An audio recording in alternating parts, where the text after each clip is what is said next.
Agora eu tenho a honra, então, de apresentar nossa próxima palestrante, a doutora Janaína Policarpo, com o tema As controvérsias e alterações do benefício de prestação continuada.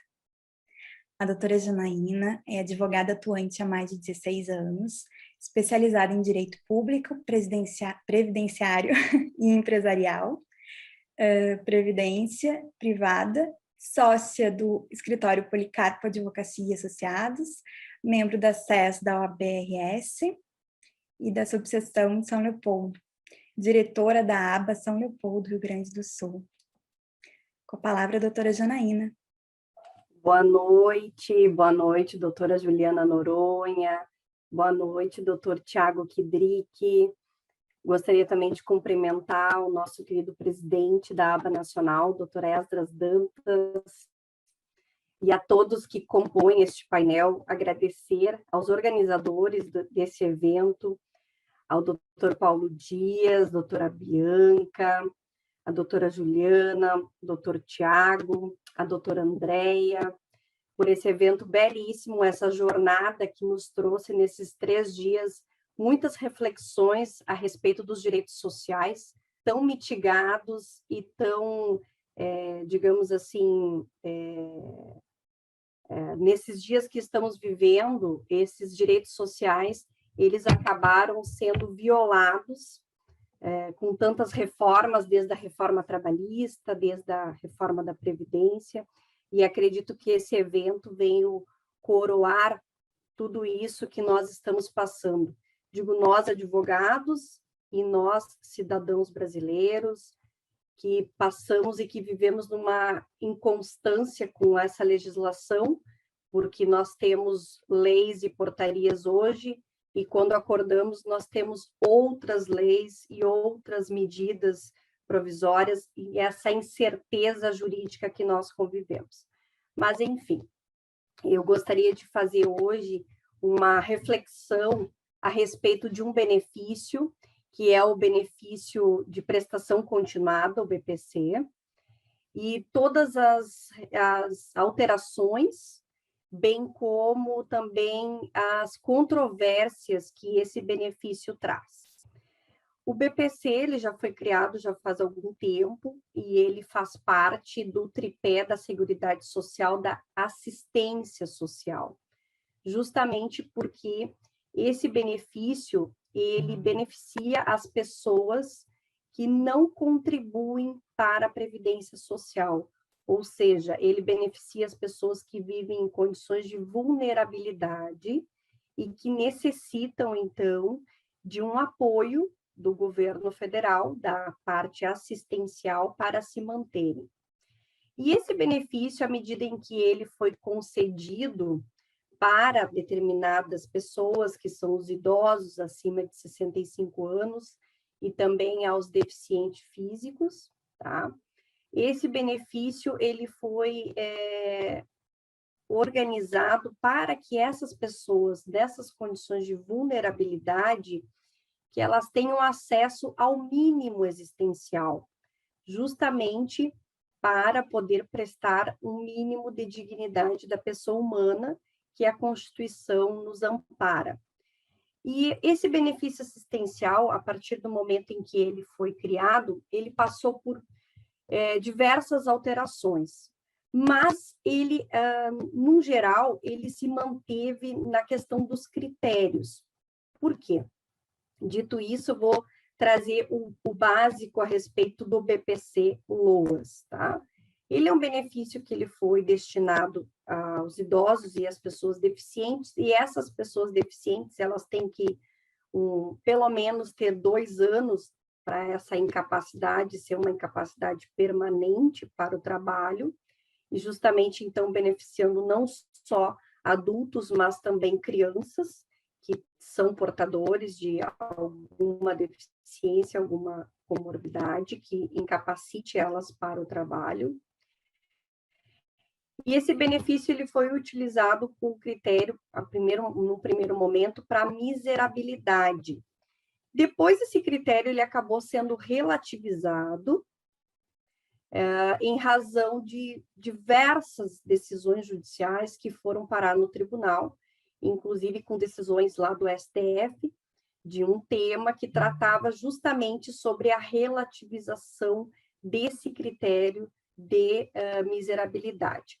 E tudo isso, então, no primeiro momento, o BPC foi destinado para essas pessoas vulneráveis, com um valor destinado de um salário mínimo, e que tinham essas condições de miserabilidade e que tinham a questão da renda per capita, que não ultrapassasse 1/4 do salário mínimo por cabeça. E isso, principalmente, foi levado em consideração durante muito tempo nos julgamentos, porque o INSS acabava indeferindo o benefício dessas famílias, dessas pessoas que acabavam solicitando o BPC e acabavam ultrapassando o critério da renda. Por quê? Por que eu digo isso? Porque, na realidade, a maioria das pessoas que buscam o benefício assistencial, elas geralmente têm uma renda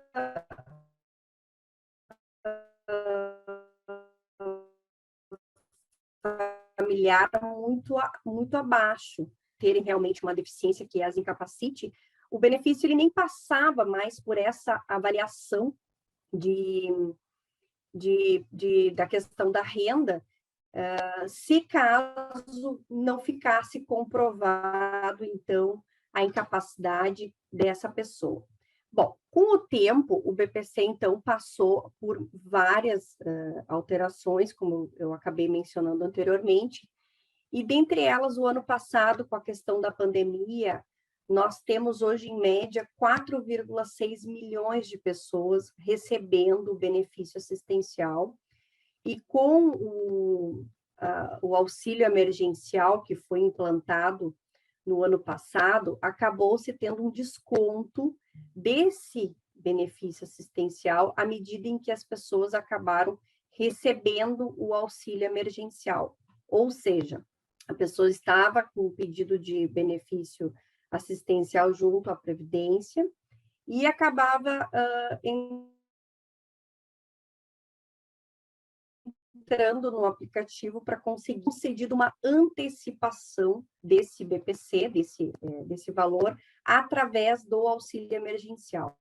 Posteriormente, então, se avaliava se existia ou não essa incapacidade, né, por parte do segurado, digamos assim, e aí sim se verificava se ele preenchia todos os requisitos do benefício para, então, a concessão da sua integralidade. Então, essa antecipação acabou acontecendo lá no ano passado, quando ocorreu o benefício, o auxílio emergencial. Bom, uma outra coisa que eu quero trazer aqui para vocês, a respeito do benefício emergencial, é que ele passou recentemente por algumas mudanças importantes através da Lei 14.176/2021, que trouxe, além da relativização da renda, que passaria a adotar um critério de meio salário mínimo, como a gente vai dar uma olhada daqui um pouquinho mais, ela passa também pela situação da avaliação da deficiência. Por quê? Porque a manutenção do benefício assistencial, ele fica autorizado pelo INSS a partir de uma realização de uma avaliação social, e essa avaliação dessa deficiência através de uma perícia. Ficou também determinado que deveria ser realizada uma perícia biopsicossocial.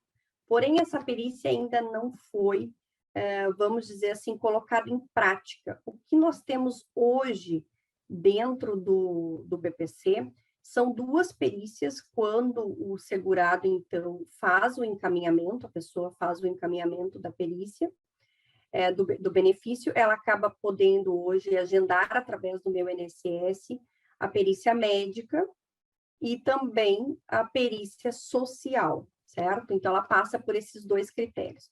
E dentro dessa situação, também ficou possível que fosse realizado uma perícia através de videoconferência.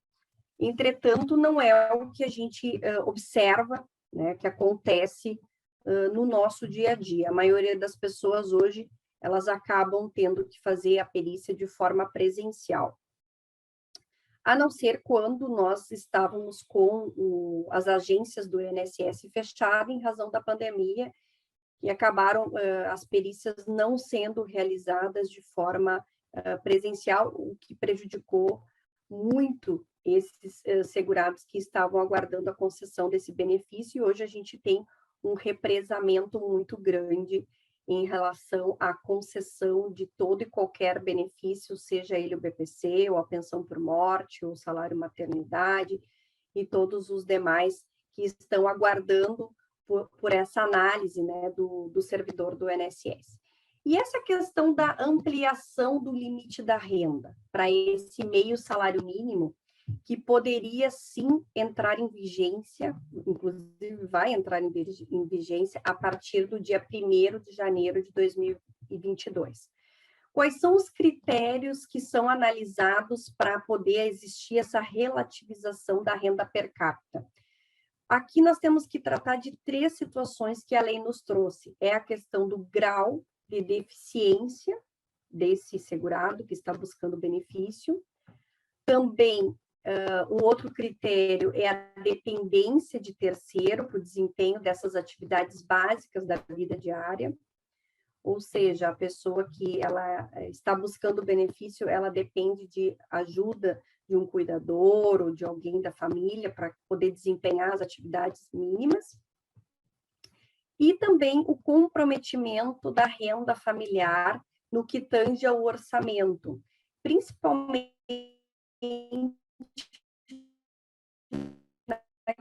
aquilo que fala a respeito dos gastos com alimentos especiais, medicamentos de idoso ou pessoas com deficiência não disponibilizados gratuitamente pelo SUS, ou serviços não prestados pelo SUS, desde que comprovadamente necessários para a saúde e vida deste segurado. Então, esses 3 critérios, fazendo uma análise mais crítica, é que você vai poder ver se vai ser possível a relativização dessa renda para passar de 1/4 do salário mínimo para meio salário mínimo de renda mensal. Bom, e essa lei, a 14.176, ela trouxe também uma inovação em relação à questão do auxílio inclusão. Ela acabou trazendo esse auxílio inclusão para os PCDs, ou seja, para as pessoas que são portadoras, né, de alguma deficiência, mas eles têm um critério, eles têm um critério específico para que esses PCDs consigam esse auxílio inclusão. E é isso que eu vou hoje trazer um pouquinho aqui para vocês tomarem nota e saberem orientar os seus clientes que estão, ou então alguém do seu relacionamento que hoje está ouvindo falar do auxílio inclusão, mas não sabe exatamente quais são os requisitos essenciais para concessão desse benefício, que vai entrar em vigência a partir de outubro deste ano. Os requisitos para ter, então, o auxílio inclusão é o PCD, né, a pessoa com deficiência, ela está recebendo o benefício assistencial, o LOAS. E aí ela acaba passando a desenvolver uma atividade remunerada. O auxílio inclusão, ele veio de encontro com o sentido de estimular e fazer com que essa pessoa com deficiência venha para o mercado de trabalho, que ela consiga desenvolver uma atividade laboral. Então, ela traz um estímulo para que essas pessoas consigam, sim, desenvolver um trabalho digno e, então, daqui um pouco mais, acabar deixando, enfim, de receber o benefício assistencial. Mais uma coisa também, que é um dos requisitos para o recebimento do auxílio inclusão, é o deficiente estar, então, enquadrado como beneficiário do seguro obrigatório do regime geral de previdência social ou do regime próprio da União, dos estados ou do município. E que ele receba uma remuneração inferior ou igual a 2 salários mínimos. Ou seja, essa pessoa deficiente acaba, então, tendo uma remuneração junto a esse emprego, a esse trabalho, que não ultrapasse esse valor de 2 salários mínimos, ela poderia, então, se enquadrar. Mas existem outros critérios que eu vou trazer aqui para vocês tomarem nota. Além disso, fato muito importante junto ao benefício assistencial, que inclusive hoje eu comentei numa live que eu estive com a doutora Tatiana Fortes, é que é essencial que o segurado tenha o cadastro atualizado no CadÚnico. Por quê? Porque lá estão todas as informações desse segurado, informações atualizadas. Esse cadastro ele tem que ser atualizado no máximo no período de 2 anos, para ali constar quem é o grupo familiar, qual a renda, qual a atividade laboral, o que faz, o que não deixa de fazer. Além disso, precisa estar com o CPF regular e a renda mensal ela tem que se enquadrar no mesmo critério do BPC, ou seja, 1/4 do salário mínimo por cabeça. Exatamente. Então, todos esses requisitos que eu acabei de mencionar, eles são essenciais para a concessão do auxílio inclusão. Questões gerais a respeito desse benefício que eu não posso deixar aqui de pontuar. Mais de um membro da família pode ter o auxílio inclusão. E ele não contabiliza para fins de cálculo da renda familiar mensal. Isso já acabou acontecendo com a questão da relativização e as alterações que nós tivemos no BPC já no ano de 2020. E aqui eu trago o exemplo clássico daquele casal aposentado, e que o aposentado, então, na verdade, não aposentado, o casal de idosos, melhor dizendo, que não recebe o auxílio, o BPC, e acaba a esposa ou o esposo posteriormente solicitando. Antigamente, antes de 2020, não era possível a concessão de benefício assistencial para esse segundo idoso, digamos, dessa questão da renda e da possibilidade de mais de um membro da família receber esse auxílio inclusão, aqui neste caso que nós estamos tratando, vem de encontro com aquilo que já era tratado com o BPC em relação à questão de idosos e também de deficiente.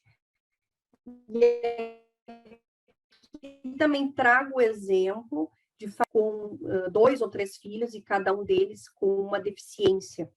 Já aconteceu o caso de clientes que tinham filhos que tinham autismo, o outro tinha um problema mental, o outro era deficiente. No caso, os 3 recebiam o benefício assistencial. Então, essa forma de possibilitar com que mais pessoas hoje recebam o benefício assistencial, é uma forma também de nós mitigarmos e diminuirmos toda essa dificuldade financeira que nós viemos enfrentando. E o benefício assistencial, principalmente, ele vem de encontro com toda essa questão pandêmica que nós estamos vivendo.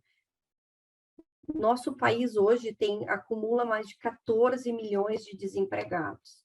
Muitas dessas famílias não têm de onde prover nenhum tipo de alimento. Então, o benefício assistencial ele veio de encontro e hoje é mais do que valorizado por essas pessoas que no ano passado acabaram vivendo com apenas R$ 600 de um auxílio emergencial. Mas, voltando aqui a respeito também do critério do cálculo da renda para recebimento desse auxílio inclusão dos PCDs. O cálculo da renda para acessar, elas serão desconsideradas remuneração mensal ou igual inferior a 2 salários mínimos e a renda oriunda de um estágio supervisionado. E aqui eu trago o exemplo principalmente daquele estagiário que é PCD, né, e ele acaba desenvolvendo uma atividade desse estágio supervisionado numa empresa e acaba, então, recebendo ali o valor de uma bolsa estágio. Essa bolsa estágio não entraria para fins de contabilização do cálculo da renda. Qual é o valor hoje do auxílio inclusão? O valor hoje é de 50% do valor do BPC, ou seja, meio salário mínimo, tá? R$ 550 no ano de 2021. O BPC, o auxílio inclusão, ele não poderá ser acumulado. E aqui eu peço para que vocês tomem nota e prestem atenção, porque às vezes as pessoas acabam procurando o advogado e dizem, eu quero receber o auxílio inclusão porque eu sou PCD, eu tenho direito, e acabam não percebendo que a lei traz algumas pegadinhas, assim como o professor Palmeira comentou, no benefício por incapacidade, aqui nós passamos pelas mesmas situações. Por quê? Ser acumulado com o próprio BPC,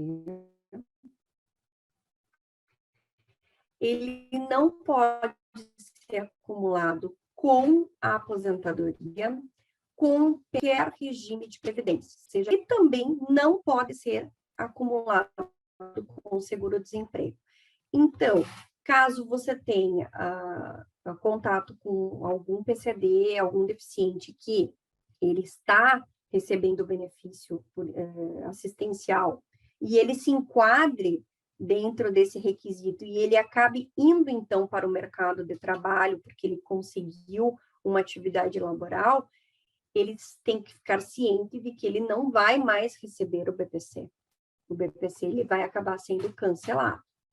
E também ele não vai poder acumular o auxílio inclusão com, por exemplo, uma pensão por morte que ele, porventura, venha receber no futuro. Então, esse auxílio inclusão, ele vai servir como uma forma de incentivo, mas ele também tem essas questões bem pontuais e importantes para serem observadas.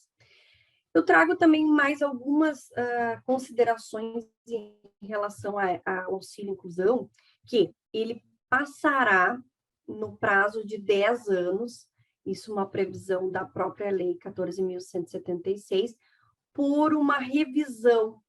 Então, na verdade, ele não vai ficar de eterno, as pessoas vão receber esse auxílio inclusão, mas ele vai passar por uma revisão, assim como o BPC também passa por revisões periódicas, tá? Ele passa a valer também a partir do dia 1º de outubro deste ano, como eu também já havia referido. Então, se vocês têm casos de deficientes que se enquadrem dentro dessa situação, poderão fazer o requerimento a partir dessa data. E um ponto importante que me chamou a atenção na lei é que o beneficiário ele precisa ter recebido o benefício de prestação continuada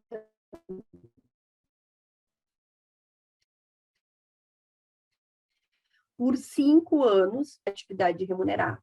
Ou seja, não basta eu estar recebendo o meu benefício assistencial por 1 ano, por exemplo.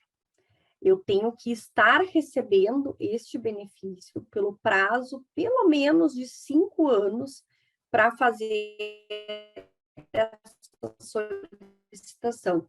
Então, vejam que existe uma série de critérios que estão sendo adotados para que o benefício assistencial e o auxílio inclusão sejam concedidos.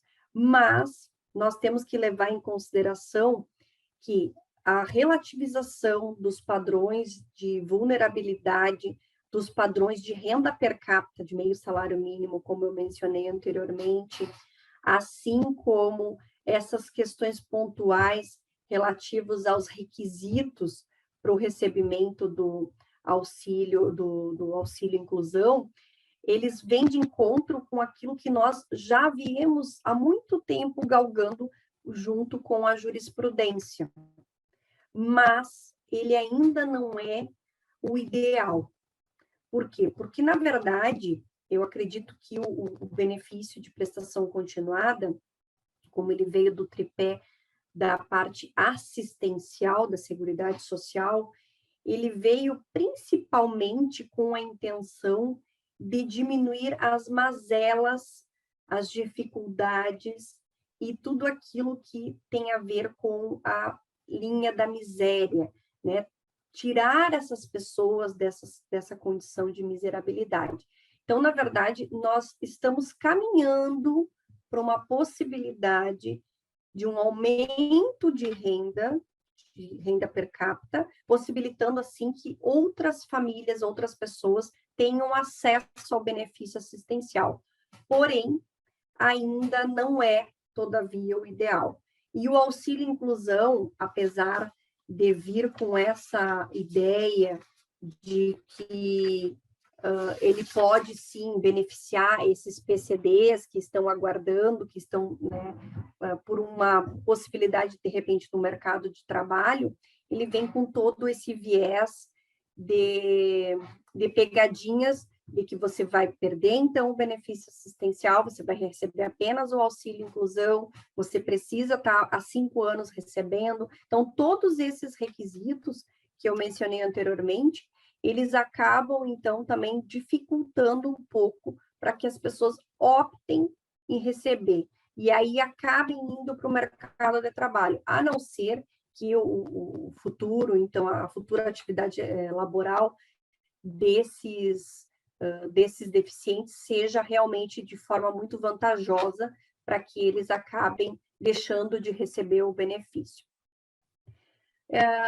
Me encaminhando agora para o final, fazendo as minhas considerações finais, o BPC, na verdade, ele tem um dos princípios básicos de proteção aos idosos, proteção às pessoas com deficiência física, mental, sensorial, independente de que forma seja essa deficiência, né?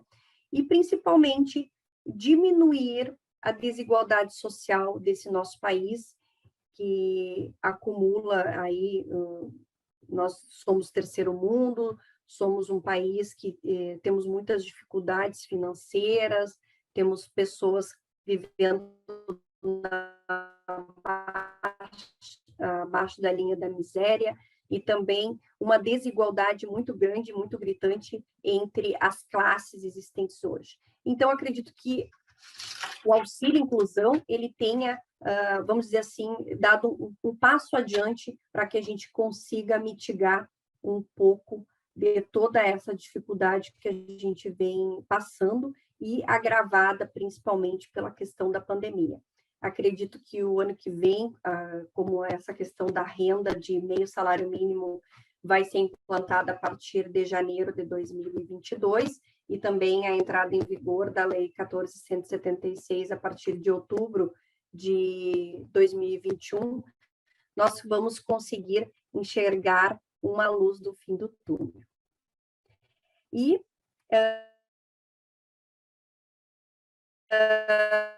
a minha mensagem é que a advocacia, então, ela é o verdadeiro instrumento da cidadania e da justiça. Nós, advogados, somos apenas instrumento para que o cidadão consiga alcançar aquilo que ele tanto almeja, que é, principalmente, fazer com que esses direitos sociais que nós lutamos durante muitos anos para alcançar, que eles sejam respeitados pela sociedade, pelos tribunais, e assim alcançar a justiça, que é aquilo que nós tanto almejamos e esperamos. Agradeço a todos, e principalmente a todos os nossos queridos colegas que estão aqui, a nossa audiência, e a todos que estão no canal do YouTube da Aba Nacional. É um prazer estar aqui e poder compartilhar um pouquinho do nosso conhecimento com todos vocês. Obrigada. Muito obrigada, doutora Janaína, por trazer esse tema de tanta importância social, né? Esse benefício que é intimamente relacionado com a dignidade da pessoa humana. Trouxe ainda atualizações legislativas e essa novidade do auxílio inclusão, então muito obrigada pela colaboração, de grande relevância. Obrigada. Eu aproveito aqui para agradecer o convite que eu recebi de ser mediadora desse evento, que trouxe então temas relacionados com direito social, temas de grande importância mesmo para a cidadania, para a advocacia. Agradeço também aos palestrantes que eu consegui então prestigiar aqui hoje, né? Grandes nomes do direito previdenciário, o doutor Eduardo Palmeira, a doutora Ana Paula Fernandes, a doutora Natasha Bublitz e, por fim, a doutora Janaína. Parabéns pelas excelentes explanações. Eu vou passar agora, então, a palavra para a doutora Natasha, nossa coordenadora da Seguridade Social. Muito obrigada a todos, boa noite.